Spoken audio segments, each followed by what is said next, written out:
All right, we're back at Death Track, just at the top, right at the top chute here. Megneg still on.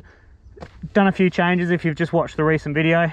Added grease, plus I got four bands plus some grease in this neg, just to take the heat off a little bit off the mid-stroke. I think it's a little too big, so it's probably more like 50% larger on the negative, whereas 4 bands is 67% larger, and I think it's good. So just have a quick run down here and see how it feels. It's certainly more composed.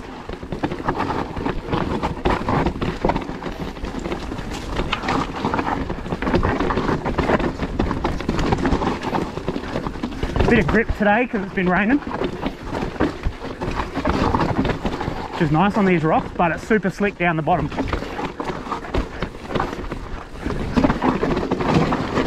That is a tricky maneuver, that one. But if you keep your hips kind of pointing where you want to be, when you come through that chute, you'll make the turn. Same as that. This feels quite good. The bike feels quite good. The balance feels quite good. The bottom out support feels good so far.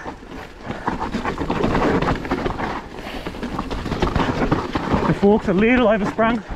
Probably a couple of PSI, but no biggie. Yeah, slick down here.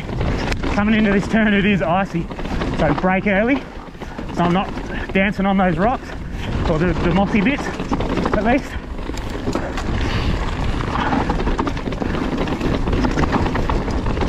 And yeah,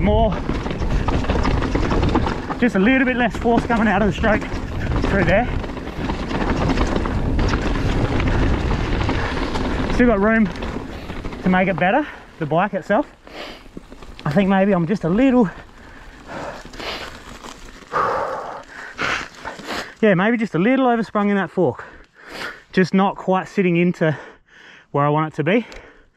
It's probably at 94. I set it at 92 at home. The sun's out now, so I was probably ramped up a bit. But changing that rear with a bit of extra grease in that neg, just on the bands. You can put it either on the neg side of the seal when you pull the whole can off, or just do the just pop the negative can side off and smear a heap of grease in there. Not too much, don't go crazy, but at least a band's worth if you're looking for more a more supple mid-stroke, less pushing out of the travel. But that felt good, so I'm going to chuck this coil on now and go to Anstey's and have a play. Take flight.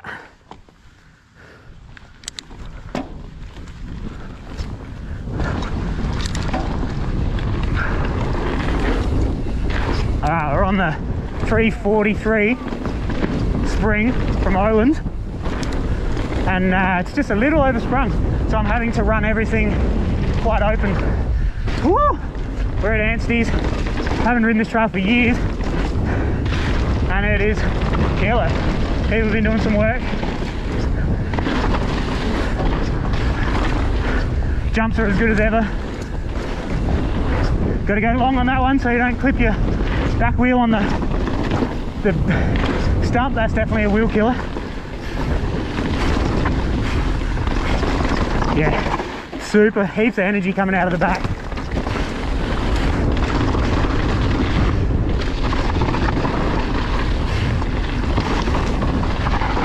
I've got everything wound off, like quite open, to kind of compensate for that stiff spring.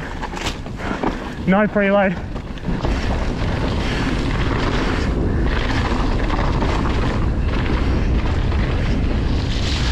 But it will be killer. It does top out, which I don't like, but there should be plenty of room for setup here. Old mate slaying. There we go.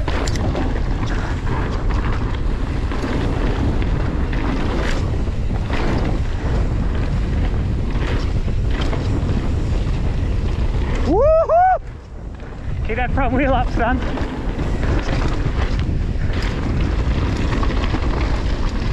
Oh! Railing the turn. Oh!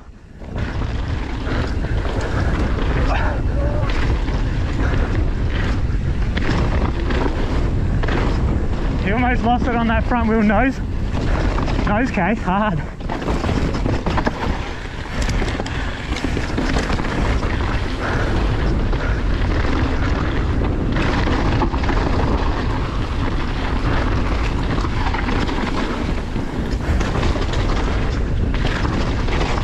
Yeah, boy.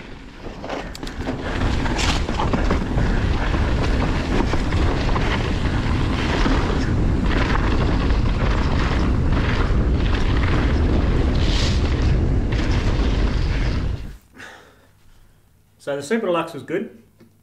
I think that was good, yeah. 145 seems to be the pressure now for 22mm sag, or 35 or 34% sag. Definitely doesn't want to be higher in the sag. It just doesn't, the bike doesn't handle very well up at 30%, for instance. It's not good at all. But anyway, this thing, the Kitsuma, 344 spring, a little oversprung.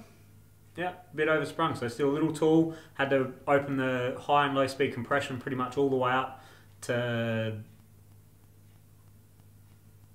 well, I didn't have to open it up, but and I slowed both rebounds right down as well to sink it down enough so I could control it. But it was just, there's too much resistance on the fast hits. So lower spring rate so I can start dialing in some compression should be killer. So I've got a 320 spring on the way. I'm just about to order that now. And I think the 320 Ohlins Spring should be killer, which has got me questioning whether this Ohlins, now that I've got it at 12 bar, the recommended, with that 343, it just still felt rough as guts. And I thought, no way, that's, you know, 343 and a 350 on the Fox. But reverting back to my spring comparisons, when I spoke about Fox Spring rate versus Ohlins Spring rate and RockShox Spring rate, these are on par with the RockShox. So I'm probably am more closer to a 300, because on a RockShox shock, I would need a 300 RockShox Spring, not a 350. A 350 is a little too stiff. So 343, same story. So maybe on the trek, when I get this 320 spring, I'll put it on here, test it, make sure it's good, and if it is good, I'll consider buying this shock off of Dave, because I think it's killer. It does top out, like I said, but there's not much I can do about that. I can't control that. So I prefer not to, but if I can get it for a good price, maybe I'll take it. So that'll be cool. But with that, when that spring gets here, after testing this, I'll chuck that lighter again spring on the Ohlins shock and start again on the trek and give the trek another couple of hits. See if I can make this Ohlins shock work better. Maybe I've written it off too soon, and what I'm feeling, obviously I can't get rid of the top out that's there and whatnot. It's a very heavily damped system as well with the compression, but maybe I can work around that better with a lower spring rate. So it's kind of got me intrigued again. It's got me thinking, it's refreshed my desire to get to the bottom of this Ohlins shock. I thought I'd gotten to the bottom of it, but after that, maybe not. I still think I'm right with the just heavily damped, because it does feel heavily damped. But I'll leave it open for now, we'll see. But anyway, yeah, it was good, but it wasn't, definitely couldn't ride it fast through rough stuff. No way, there's just way too much energy coming out of the back. So I'll get the right spring rate and we'll start again. I think this shock is going to be killer regardless of the top out.